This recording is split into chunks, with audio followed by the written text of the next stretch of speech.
공영방송사들이 요즘 큰 풍랑을 겪고 있습니다. MBC, KBS 또 준공영이라고 하는 YTN까지 이동관 방통위원장이 전면에 등장하면서 이전부터 거세게 불던 바람과 파도가 더 거세졌는데요. 강성원 언론노조 KBS 본부장 그리고 고한석 언론노조 YTN 지부장 두 분 모셨습니다. 안녕하세요. 반갑습니다. 네, 안녕하세요. 네, 안녕하세요. 예. 고한석 지부장님은 전에 한번 나오셨고 강성원 본부장님은 처음인데 예. 두 분도 요새 많이 바쁘시죠?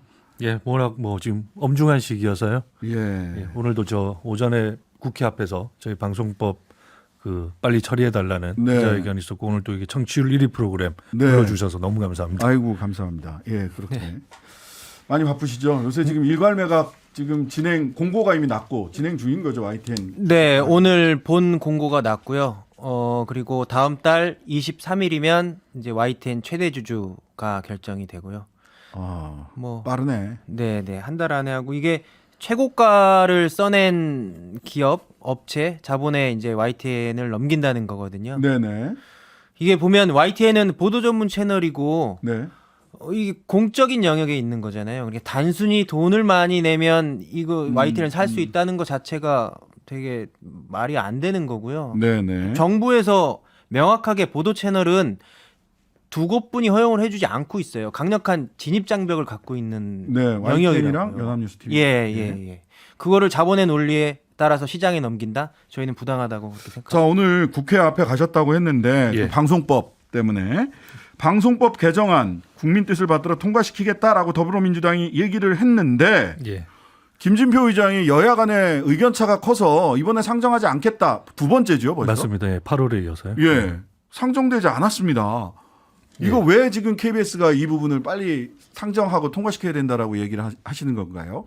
그 방송 이게 이제 3법이라고들 흔히 하시거든요. 이게 네. 이제 저희뿐만 아니라 KBS, MBC, EBS까지 네. 우리 공영방송사의 지배구조. 그러니까 조금 더 쉽게 말씀드리면 그 이사회 그 사장을 선임할 수 있는 그런 네. 구조를 갖춘 이사회 뭐 방송문화진흥회. 네. 이쪽에- MBC는 방문진, 그렇죠. KBS는 이사회. 맞습니다. 예. 그래서 그 이사회 구성원들을 지금은 소위 말해서 이제 그 정치적인 관행에 따라서 네. 여당이 그 KBS의 경우는 7, 야당이 이제 4명을 추천하는 구조로 되어 있습니다. 그러다 네. 보니까 정권이 바뀔 때마다 네. 늘상 이게 이제 권력의 입맛대로 가는 그 논란이 끊이질 않았었죠. 네. 그래서 이게 지금 사실 이제 국회에 오늘 이제 본회의 처리를 요구했던 법안은 21명의 운영위원을 두는 겁니다. 그리고 그 21분은 어떻게 모시냐면 각계를 좀 대표할 수 있는, 예를 든다면 정치적 후견주의가 완전히 배제되지는 못했습니다만은 국회 추천도 들어가 있고요. 네. 그다음에 학회라든지 또 그 현업 종사자들 대표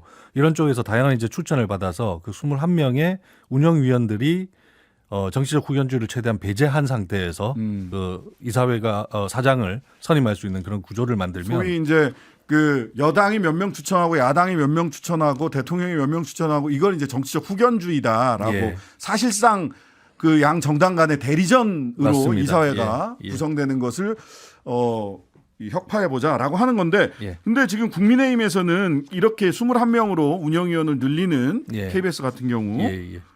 이거 그 추천하는 단체들이 다 좌파고 언론노조 쪽이고 좌파 방송을 포장하는 것에 불과하다 이렇게 평가를 하고 있잖아요. 전혀 그렇지 않고요. 그 일종의 이제 국민의힘 쪽에서 만들어내는 저는 그 프레임이라고 생각을 하고요. 네. 그 실제로 그렇게 따지면 그 무슨 학회라든지 이런 쪽들이 뭐 다 어떤 특정 진영에 뭐 이렇게 복무하는 종사하는 그런 단체들 아니지 않습니까? 다 이름 들었을 때도 역사와 전통이 있고 실제적으로 그 역할을 하는 단체들이어서요. 예, 거기에 조금 더 동의할 수 자세한 이야기는 광고 듣고 와서 이어가도록 하겠습니다. 잠시만요. 신장식의 뉴스아이킥 강성원 언론노조 KBS 본부장, 고한석 언론노조 YTN 지부장님과 함께 언론계 현안에 대한 말씀 나누고 있습니다. 자, 방송법 관련된 이야기. 예. 그 21명으로 운영위원을 늘려서 정치적 후견주의에 따라서 정권 바뀔 때마다 KBS가 외풍을 타는 이런 걸 좀 막아보겠다라고 했는데 국민의힘에서는 그거를 좌파 뭐 노영 방송 만들려고 그걸 안착화하는 거다라고 하는데 근데 이 법이 통과가 된다고 하더라도 대통령이 거부권 행사할 게 거의 뭐 예정돼 있는 것 같아요. 예, 그렇죠. 예, 심심찮게 이제 그런 얘기들 많이 나왔고요. 언론에도 보도도 됐고. 네. 그래서 분명히 좀 한계가 있긴 합니다. 네. 근데 이제 더 중요한 것은 오늘 사실상 이제 본회의 때 이걸 이제 의결을 하려고 했으나 지금 국회 상황이 좀 녹록지 않은 것 같거든요. 지금 네네. 아마 민주당에서 그 의총이 길어지면서 아마 오늘 이제 본회의가 속개될지 여부도 좀 불투명한 상황이고요. 근데 아까 언론에 보도된 바에 따르면 그 김진표 국회의장이 예. 양당 간의 의견 차가 크니까 오늘 상정하지 않겠다라고 뭐 본인의 직권을 발동하신 것 같아요. 예. 근데 그 이 법안이 처음에 어떻게 이렇게 됐냐를 좀 따져보면요. 네. 사실상 그 87년 민주화 이후에 36년 동안 이 논란은 계속 이어져 왔습니다. 그리고 21대 국회 와서는 이게 어떤 특정의 진영에서 나온 법안이 아니고요. 네. 작년 11월에 그러니까 입법 청원 5만 명을 통해서 이 논의가 시작이 되고 본격화되었습니다. 그리고 네. 올해 4월인가 5월이었죠. 그때도 국회의원 174명, 그러니까 네. 절대 다수의 국회의원들이 이 법안을 본회의에 부의하자고 이렇게 결정을 내린 것이지 않습니까? 네네. 그러면 그 국회라는 것이 물론 이제 뭐 야당에서는 이 법 자기네들이 지금 이제 정권 잡았으니까 아마 저는 이제 그런 그 단맛에 네, 뭐 네. 또 놓지 못하는 그 역사의 반복이라고 생각하고요. 퇴행의 네. 반복이라고 생각하고 이거는 국회 차원에서 그래서 사실은 국회가 어떤 곳입니까? 이런 것들 이제 논의하고 이런 법안들을 올려서 네. 뭐 하나 이제 단계를 밟아 나가는 과정인데 그 자체가 국회에서 막힌다는 그 자체가 국민들의 입법 청원을 통해서 만들어진 법안이 네. 국회의원 절대 다수가 동의해서 또 이렇게 본회의까지 올라왔던 법안을 그 이견 차이 때문에 못한다? 그건 좀 이게 상식적으로도 저도 어쨌든 납득하기 힘든 것 같고. 두 차례에 걸쳐서 8월하고 9월 두 차례에 걸쳐서 지금 의안 본회의 상정이 안 됐고요. 25일 날 아마 본회의가 있을 예정이었는데 어찌 될지는 모르겠습니다. 이때 예. 올라가는지 예. 그때까지 양당 간의 의견이 좁혀질 가능성은 별로 없어 보이는데 한번 지켜볼 일이고요. 네. 자, 방심위에서 김만배 녹취록 인용 보도를 이유로 해서 KBS, YTN, JTBC에 대해서 과징금 부과, 이 과징금이 그냥 돈만 내고 끝나는 게 아니라 법정 제재라서 네. 맞습니다. 재승인, 방송사 재승인 때 굉장히 불리하게, 마이너스 10점인가? 뭐 하여튼간에 굉장히 불리하게 작용을 하는 건데, MBC는 일단 의견 진술 연기해 놓은 상황이고, 여기도 중징계 예상된다고 하고요. 관련해서 저 역시 오늘 국민의힘에서 고발하겠다라고 이제 저에 대한 고발 예정 기사도 오늘 나왔어요. 네. 인용 보도 했다는 이유로 이전에 제가 TBS에 있을 때.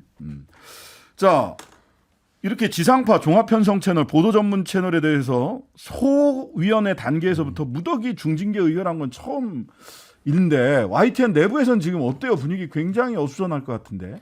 어수선하고 일단 너무 과하고 이상한 상황이에요. 사실 기사를 한번 떠올려 보시면 대부분의 기사는 인용 보도입니다. 네. 어디가 밝혔다, 어디가 말했다, 누가 설명했다 이런 거잖아요. 네. 그러면 중요한 건 인용하는 대상의 신뢰성이 중요한데 네. 뉴스타파는 우리나라의 신뢰받는 언론사고요. 탐사보도 전문 매체고 우리 사회 굵직굵직한 특종을 많이 터뜨린 신뢰할 만한 언론사입니다. 그리고 네. 당시 대선 전국에서 핵이었던 김만배 씨의 육성이 나왔다고요. 네네. 그러면 그것을 인용 보도하지 않는 게 오히려 더 불공정한 거 아닌가요? 네. 그것을 인용 보도했고 뉴스타파 보도를 인용 보도했고 거기에 대한 반론도 충분히 실었어요. 네. 그런데도 인용 보도를 했고 그것을 제대로 검증하지 않았다고 해서 이렇게 중징계를 하는 거는 기본적인 저널리즘에 대한 인식 자체가 없는 거라고 저희는 생각을 하고 있습니다. KBS도 마찬가지로 지금 중징계 의결 그렇습니다. 소위에서 됐어요.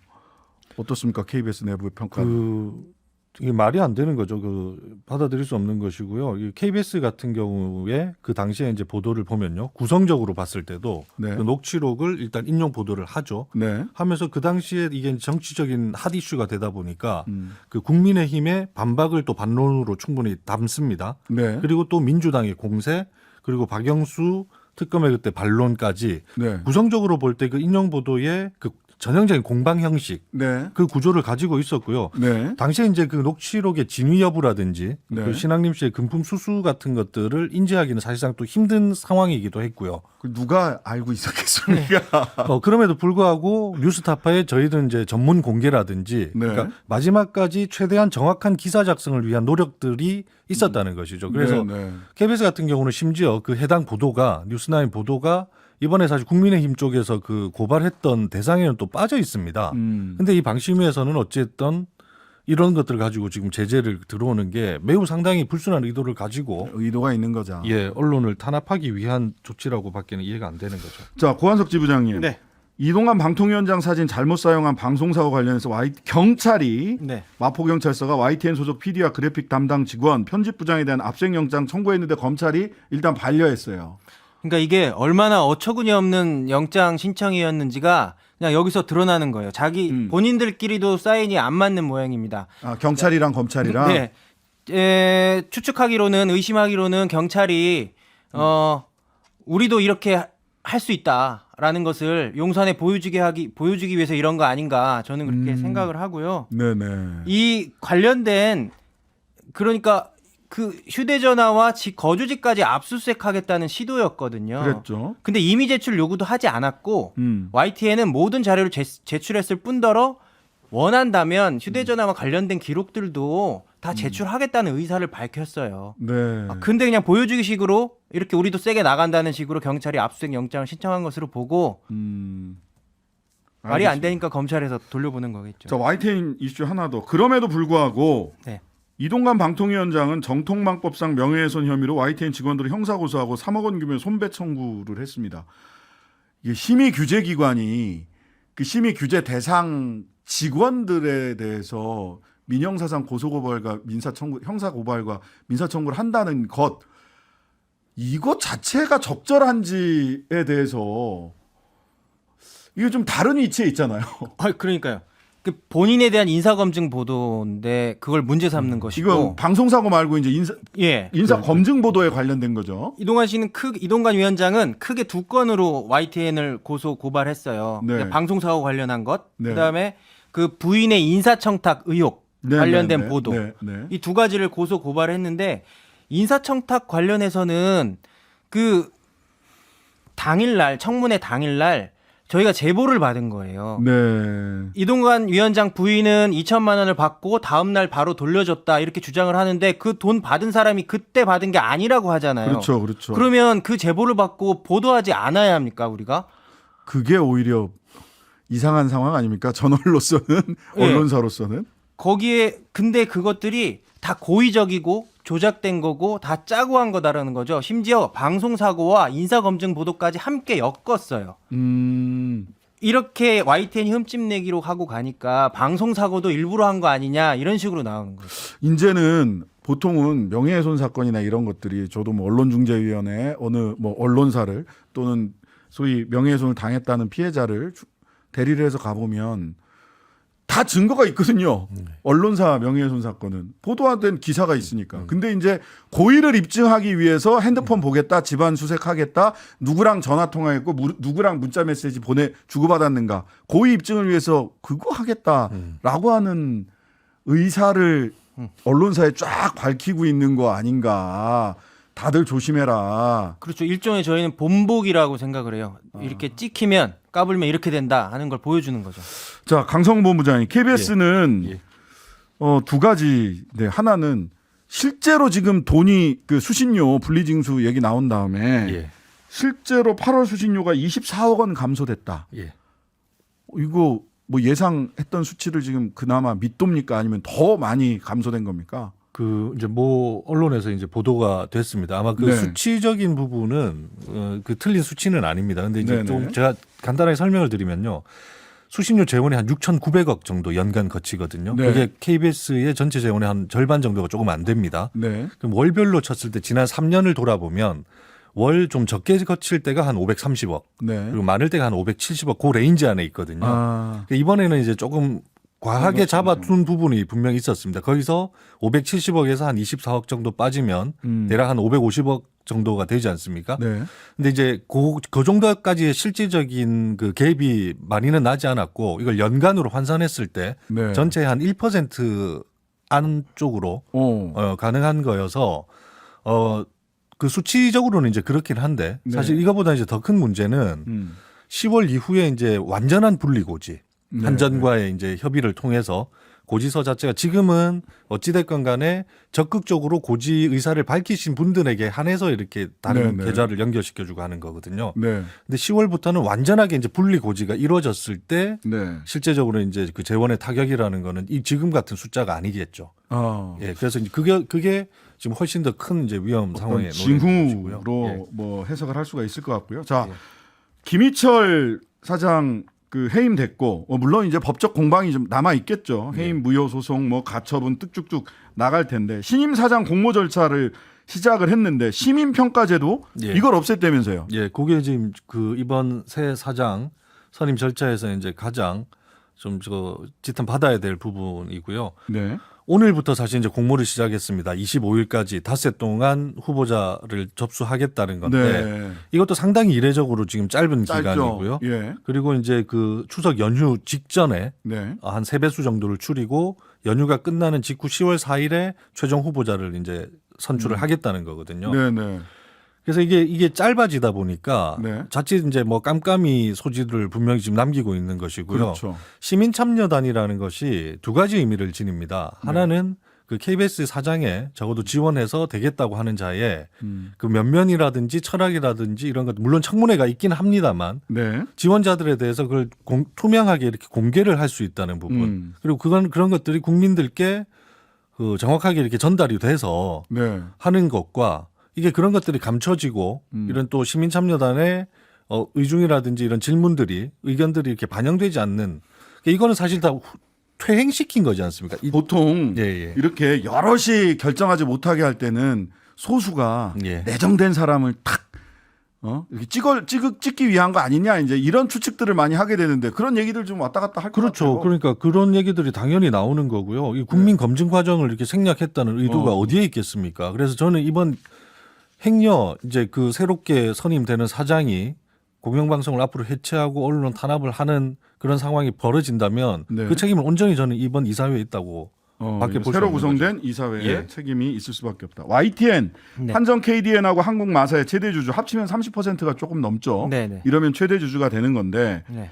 지분 매각 매각 공고가 났고 네. 10월 23일 날 새 주인이 가려진다. 이렇게 언론 보도가 되고 있어요. 네, 지금 네. 어떻게 진행되고 있는 겁니까? 10월 23일 날 최고가 낙찰 방식으로 진행이 된다 그러고요. 네. 어떤 뭐 정성 평가, 방송의 공정성이나 뭐 앞으로 미디어 산업에 어떻게 기여할지 이런 것들은 측정하지 않는다고 합니다. 네. 근데 일단 그건 측정을 안 한대요? 네네. 그래도 되나요? 일단 최고가를 써낸 기업이 YTN의 최대 주주가 되고 그 다음에 방송통신심의위원회가 최대 주주 적격 심사를 하겠다는 거예요. 사후적으로. 예, 이 자체도 사실 어떻게 보면 모순적인 겁니다. 그러면 이상한데. 돈 많이 낸다고 또 주는 것도 아니잖아요. 그러네요. 예. 그리고 구조적으로 굉장히 여러 가지 필터를 만들어 놨구나라는 생각이 드네요. 예. 한전 KDN이랑 한국 마사회가 YTN 지분을 산 게 외환위기 때거든요. 네. 한전 KDN은 900만 주를 주당 6,500원에 샀습니다. 6,500원. 마사회는 400만 주를 주당 5,000원에 샀어요. 오. 서로 매입 가격이 다른데 같은 가격에 일괄적으로 판다는 거예요. 그럼 한전 KDN이 받아들이기 어려운 거 아닙니까? 원래는 그렇죠. 그래서 한전 6,000원에 KDN 샀는데 네네. 5,000원에 산 사람이랑 같은 값에 팔아라? 그래서 한전 KDN은 애초에 이것을 반대했어요. 어. 그래서 중간에서 이 양사의 매각 주관사인 3일 회계법인이 일괄 매각을 하도록 이게 유도를 한 것으로 저희는 보여요. 네. 일괄 매각을 한다는 것은 결국엔 구조적으로 한전 KDN은 한국 마사회보다 손해를 보는 구조일 수밖에 없는 거고요. 그러네요. 결국에는 둘을 합친 지분 30.95%를 어딘가로 넘겨주려고 이미 짜여진 각본이 아닌가 이렇게 의심을 할 수밖에 없는 거죠.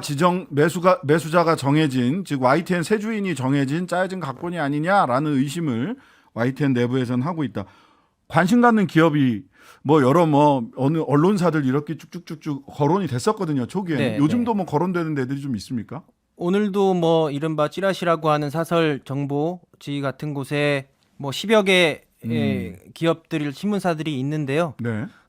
대부분 다 뭐 어느 정도 타지는 해본 것 같아요. 하지만 그 본 입찰에 들어가야 실제 주인 인수자가 어디가 될지는 가려질 것 같습니다. 여기가 저는 금융 관련된 사건을 해본 변호사로서 한전 KDN과 한국마사회 매각주관사가 삼성증권이 매각주관사가 됐다가 반납했고 또 그 NH투자증권은 매각주관사 의향서를 냈다가 또 거둬가고 네. 6,500원에 산 것도 5,000 몇백 원에 산 것도 같은 값으로 매각하라고 그러고 이거 자칫하면 배임이 될 가능성이 매우 높아 보여서 뭘 믿고 이렇게 밀어붙이나? 금융사건 해본 사람으로서는 굉장히 뭐지? 내가 모르는 뭐 다른 법리가 있나 하는 생각이 들 정도예요. 권력은 무한하지 않고요. 반드시 나중에 잘잘못이 가려지고 검찰 수사도 받을 수도 있을 것 같습니다. 네. 뭐 이야기하다 보니까 시간이 다 늦어졌네요. 더 두 분 뵙고 싶으면 여기 오윤혜 씨가 맨날 얘기합니다. 매주 수요일, 예.